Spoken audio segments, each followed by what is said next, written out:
Welcome to the Global Business Women's Pod, brought to you by the Greater Houston Women's Chamber of Commerce. I am Susan Dyson and proud to be the CEO, President, and founder of the Chamber. Please join us for this empowering podcast every Thursday at 6 p.m. Welcome to our podcast. We are so excited to have Julie Flowers with us today to really share her journey and talk about the different chapters of her life that I know will relate to everyone that is listening. So Julie, let's start. We want to hear a little bit about your background. Maybe start upon birth. Maybe no. Maybe we'll fast forward and start at your career at Chevron. Yeah, great. So I am actually third generation Chevron employee. So I always joke that I have oil running through my veins. However, I believe it. Yeah, I've been royalty. Royalty, yeah, exactly. Yes, and I was actually on the cover of their Standard Oil magazine when I was 4 years old. Oh my gosh! So I always say, look, I was the poster child. I used to have stock with Standard Oil, but I don't think it's any good anymore. Oh, I'm sure it still is. So my career at Chevron started almost 27 years ago in San Francisco, California, in human resources, and I didn't have any human resources experience. Mm-hmm. However, my stepmother and my father both worked in HR, and I was intrigued by it because I love people. And you're a people person. Right. I just needed to be around people, and the job I was in was finance. I don't know what happened there, but I'm not a numbers person, right? So I started at the bottom, an hourly employee as an HR assistant, and moved from San Francisco to the suburbs of California where we're headquartered, except for we're moving our headquarters to Texas now, yay, and then moved to Houston, Angola, Africa, and back to Houston. So this time in Houston, we've been here 11 years, so I consider California and Texas both my home. Well, you look like a California girl, but a Texas girl too. Exactly, so, I can do both. Anomaly. But my entire career has been in human resources, mostly embedded in the business, reporting to business leaders and helping them with their business plan to make strategic decisions when it comes to people. I ended my career just in June of this year, decided to make a change, and I left as the head of global talent acquisition, which was ironic because I've always been named the poster child and walking commercial for Chevron because it's such an amazing company, and I loved that job and I loved working there, but it was time for a change. So yeah. But when I have several HR friends, and I really feel like that y'all could make a book or have a series, about all of the things that people share with you. But what a great experience for you to really see what other people are going through that we might not even imagine. Men and women both. Both, yes. I would say, I always joke that we make for good dinner talk, right? Conversations because of the stories that we have. Some of them are pretty outrageous. Some of them are heartfelt. Some of them are difficult. And some of them are just growing, learning opportunities for us too. So HR, because I'm fascinated with people and love people, it was the right thing for me, and I still love it today. Well, I'm sure that you've learned so many things from your experience there. And so share with us how that really led you into your next chapter. Yeah, so I hate to say this because everybody says it, but COVID, right? COVID made a shift in my brain. For my entire career, I loved coaching people, mentoring, advocating, especially for women. And in Chevron, I was actually one of the leaders that made career decisions for other HR professionals. So I really enjoyed that part of my role and been coaching for many years. And around, actually, when I turned 50 and COVID time, I said to myself, I need to figure out what the next chapter of my life is going to look like, whether that's with Chevron or not. And I realized that my passion was around helping other people, far beyond just the HR scope of things. And I took a step back and said, I need to get an official accreditation. Chevron had accreditations for coaching, but I went through the International Coaching Federation to do that, to make sure that I was upping my game.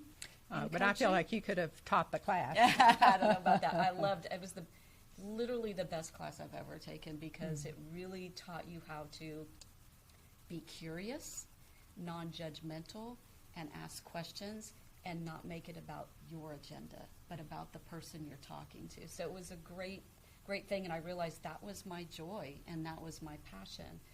So Chevron's been going through a lot of change, and it felt like the culture was changing and I was changing, and I wanted to make sure that the last couple chapters of my life that I was following my purpose.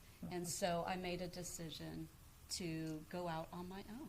And how lucky we are that you chose women to really help. And I think that, if you look back, of course, if you look back, you talked a little bit about age, so I won't share after 70, but I can trump you on that one. But you're looking fabulous, girl. But I just think, if I'd have had a coach earlier in my career, no telling where I might be, today, because I think sometimes, we're so insular in looking at ourselves and not really looking at what might be. So share how you could help someone in their personal and professional life. Yeah, so I do, because I have a special place in my heart for women, I do only coach women now. I have coached men in the past as well. And I feel that coaching, it's not about hiring me, it's about having someone walk with you, right? So it's the coaching piece. It's someone to bounce ideas off of, but know that a coach is there to draw something out of you that's already within you. So I often have sessions with my clients where they want me to give them advice, but that's not my job, which is hard to do because I love to give advice, right? But my job is to ask questions that get you to think and look inside and be curious and think about other ways of doing things. It's always inside of you. So I love watching that light bulb go off in someone that they've come up with the thought or the idea, not me. I'm just there to be a guide for them, to get them to dig deeper. And coaching is what provides that avenue to do so. And it kind of shines a light on the person's skills and abilities and their awasomeness, and they don't even know it. And so it's wonderful to see. Oh.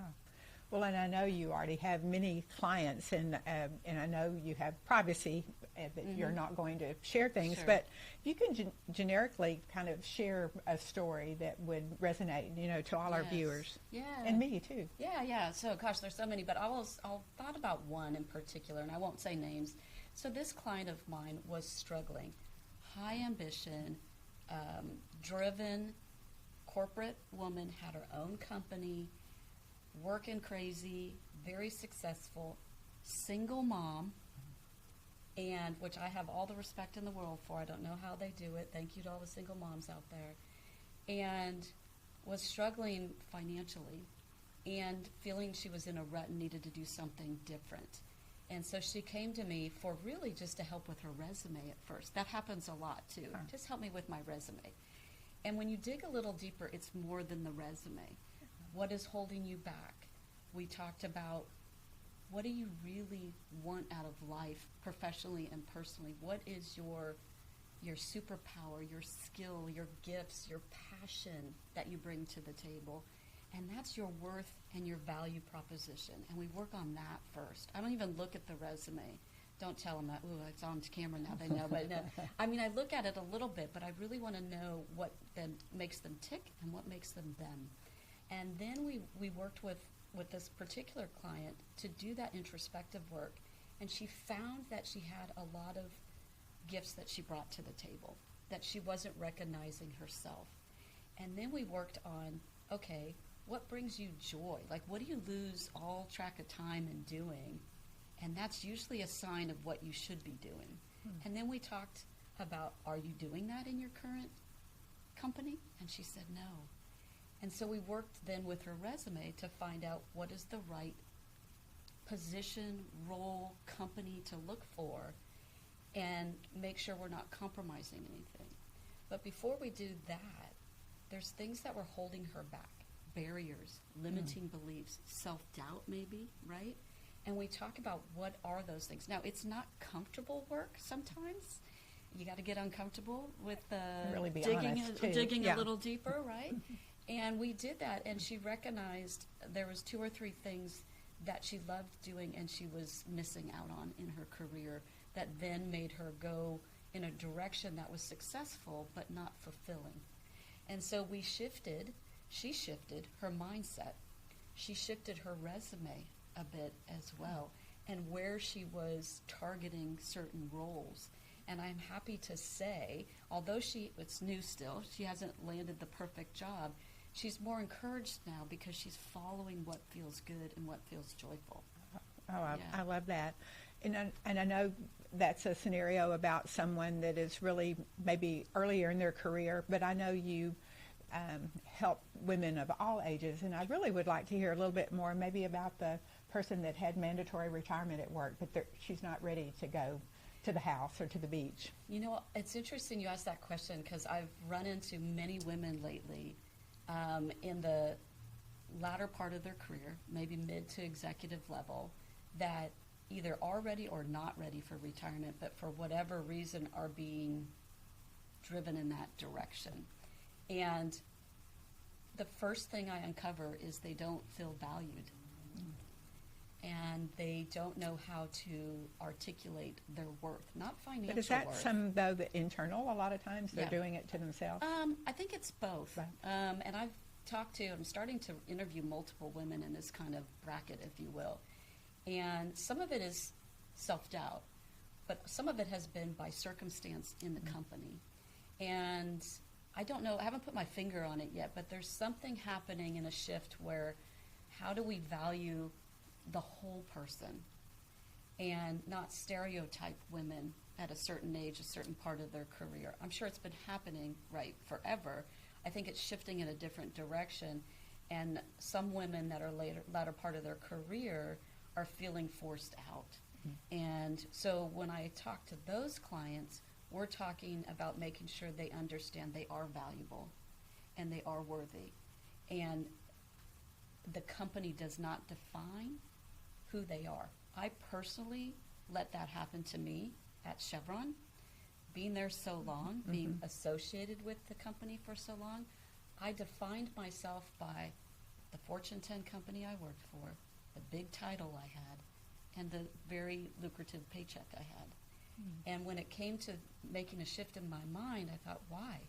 I am more than just a job title. Oh, yeah. I'm more than just... You've lost yourself. And a lot of women do. And so we work on finding yourself again and not putting a label on who you are because of the job or career you have. And that happens a lot. I mean, just think about it when you're at a party and someone asks you, what do you do?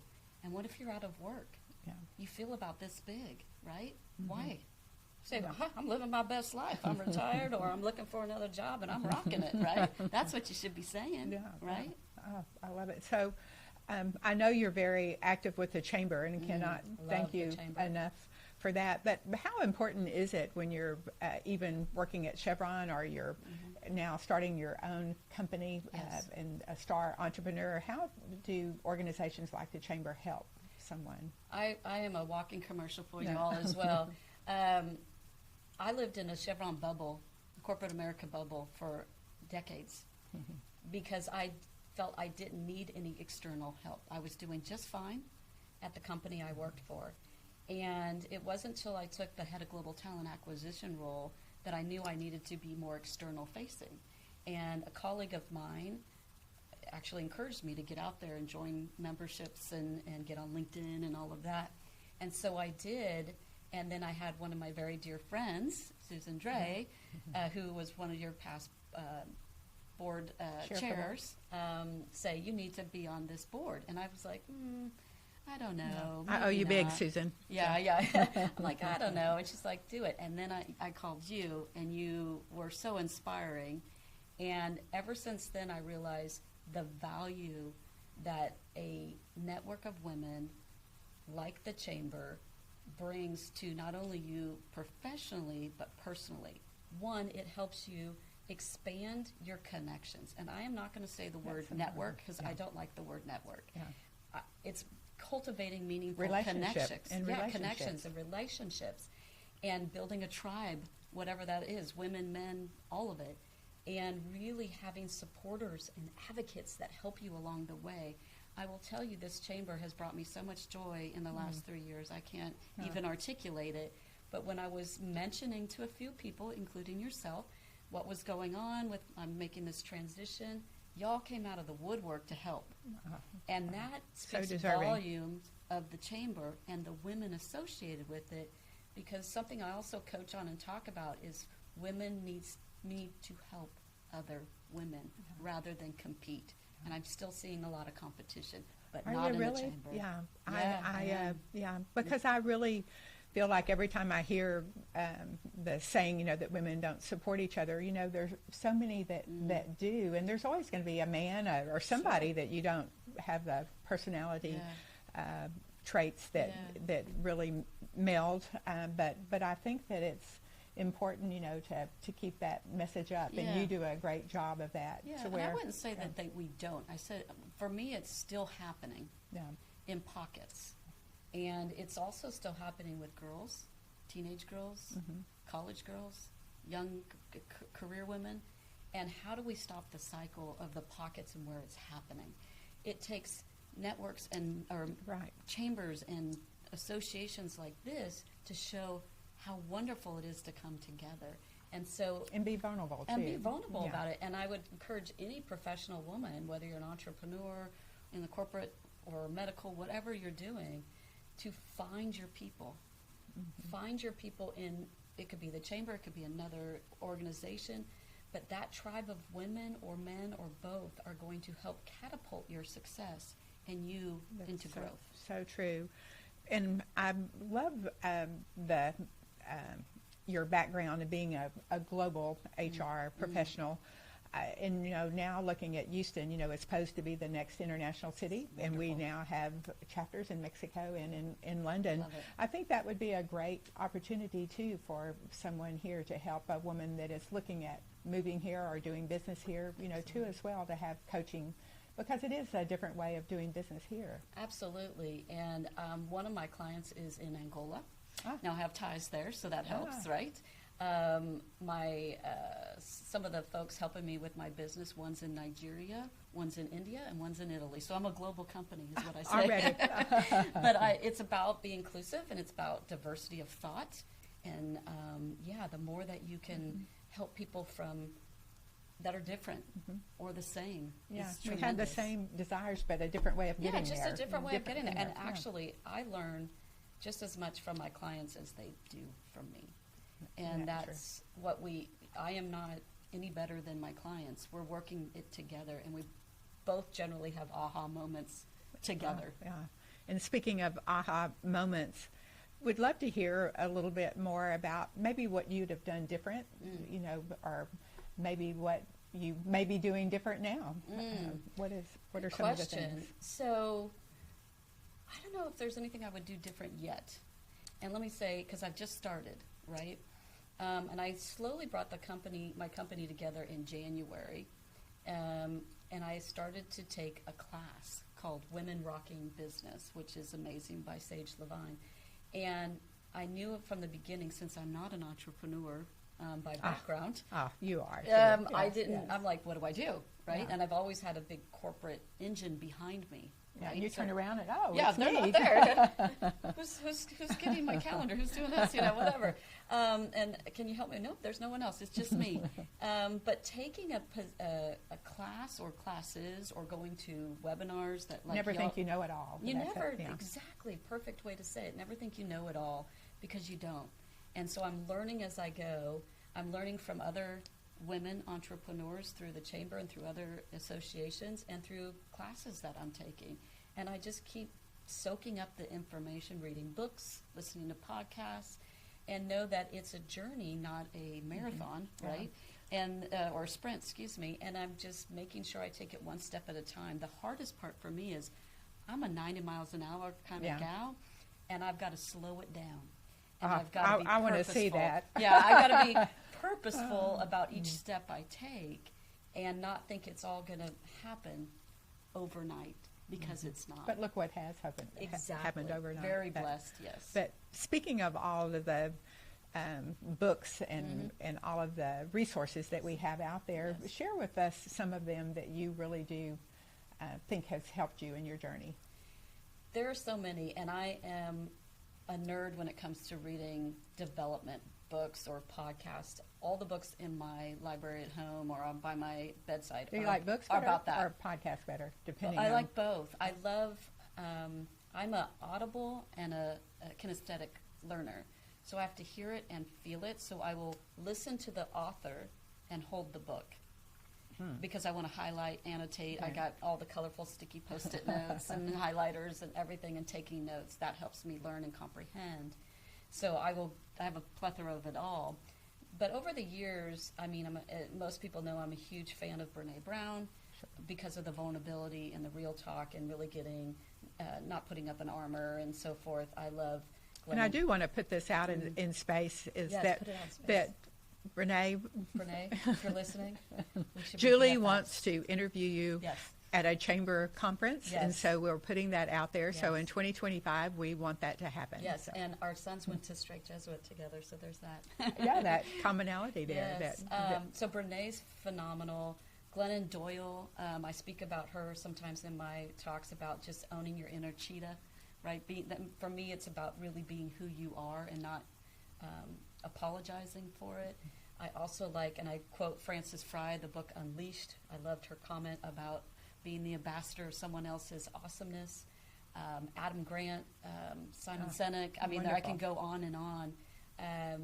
But just find those authors or podcast people that are trying to get the message out that you're trying to learn or listen or understand, and that's what I do. And then I also listen to those authors. They generally, or podcast folks, giving you advice on other people to go listen to and read about. And so I do that. And unfortunately, I usually have a stack of books, and I've got to stop being so scattered and get through one at a time, because sometimes I go back and forth. and how many between times them. do we tell ourselves, "Oh, I don't have time to do that," but just look how you benefit. Yeah, and know, make the time. And with today's technology, I mean, Audible, I can listen to it while I'm getting my nails done, which I do. When I'm getting my nails done, I'm listening to a podcast. Great idea. Or Wow. a book on Audible. If I'm in my car, I'm doing the same thing. If I'm going for a walk, which doesn't happen often because I hate exercise, but you know, I'm listening to something that is going to help me learn and grow. So find those avenues to do it. So, in closing, please share with us really what you believe a coach can do for you and how important it is to be able to make that investment in yourself.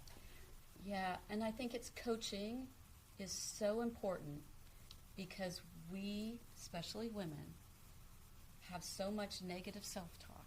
Yeah. And then you have society pressure. If you can really pause and be purposeful and intentional with someone to understand you, who you are, and what you bring to the world, and own it, honor it, and articulate it, you will stand up taller. That doesn't mean you're going to get rid of all of them, but you're going to have the tools to quiet those voices and to really move forward with confidence. It's just a journey together that we can go on. I think that C word is so important, confidence, you know. And two, we always put everybody else before us. You know, it's always Got to put our something oxygen else on first, though. On first, yeah, for sure. So how do they reach you, Julie? Yeah, so LinkedIn right now, since I'm new, I'm just now creating a website to be up and running in the next month, but you can find me on LinkedIn under Julie Flowers or on Elevate You Coaching. Or the Chamber website. Or the She is Chamber a member, website. a very valued member Yes. and a board member. Yes, too. for sure. So thank you again for joining us, and I hope that you will join us again when we bring Julie back to share about her next chapter and hear our next podcast. Great. Thanks for Thank you having me. again. Thank you Appreciate again. it. Oh, thank you.